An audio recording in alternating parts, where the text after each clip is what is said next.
Grande en Motorland, se siente en la grada y en el paddock.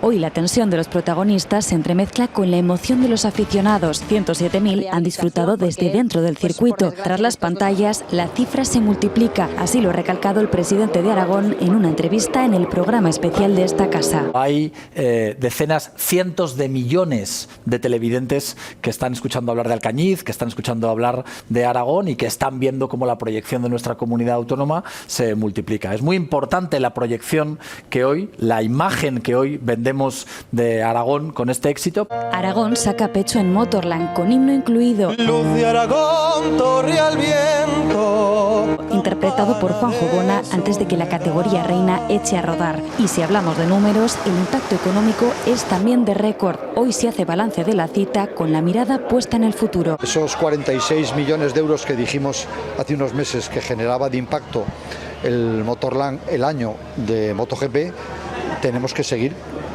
aspirando a que crezca, pues que lleguemos a superar los 50 millones de impacto y así cada año haciéndolo mejor. Un beneficio que revierte en los hoteles y bares de toda la comarca. Tras días de mucho trabajo, a las 7 de la tarde los hosteleros de la zona atendían todavía a los últimos aficionados. Todo esto lleno de motos, de moteros, con ganas de fiesta y bien. Ya hemos gastado unos 20 kilos de gambas.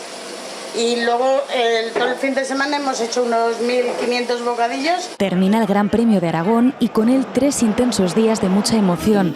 Al éxito de la cita deportiva se suma también el de la fanzone instalada en Alcañiz fuera del circuito.